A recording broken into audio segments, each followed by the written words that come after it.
Mae dipyn o waith, dipyn o effort, dipyn o lyf, ond os rhaid lyf o'n i bwyd chdi'n y cychwyn tal dy'r awodydd tenfold yn y diwedd, so... Just eisiau gwanad o bob un siniw gwyn, silver skin, a rhedad bys chdi ar efo. So, mae yna marblin gwyn ar efo, ti'n eisiau trwtiodd hwnna.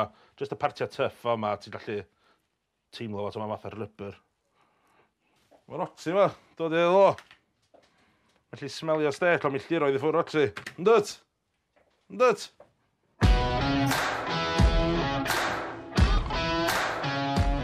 Ar ôl y trimio, dwi'n rwbio'r Sdêc efo olive oil a halan a taflu fo syth ar y charcoals poeth.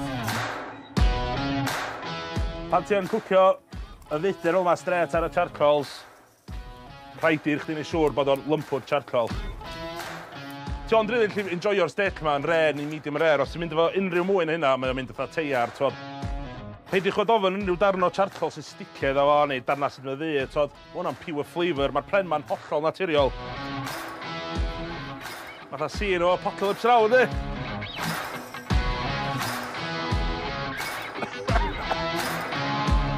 Ar ôl munud bach bob ochr, tynnu'r Sdêc off o tân a rhoi llwyth o menyn dalic ar efo. Wedyn toddi fo efo darn o charcoal.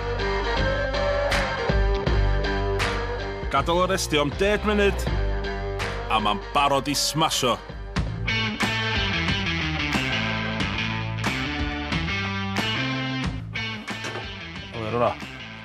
Dim bach o love, dim bach o soul. Ali, beth ti'n dal? A ti'n wedi gorau gael dan o. Peacock sauce fyna, Will. Cant gwaith, mwy o flavour na fillet Sdêc. Serious, rhaid i chi trio flat iron iawn amdani. Wan, platio fyny.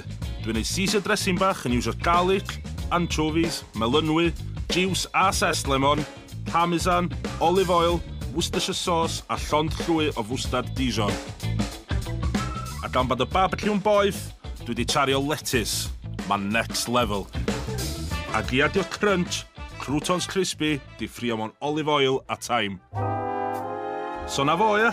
Glasio dy win a cinio Sdêc romantic mwyaf blasus, ond mwyaf rhad yn y byd i Roxy a fi.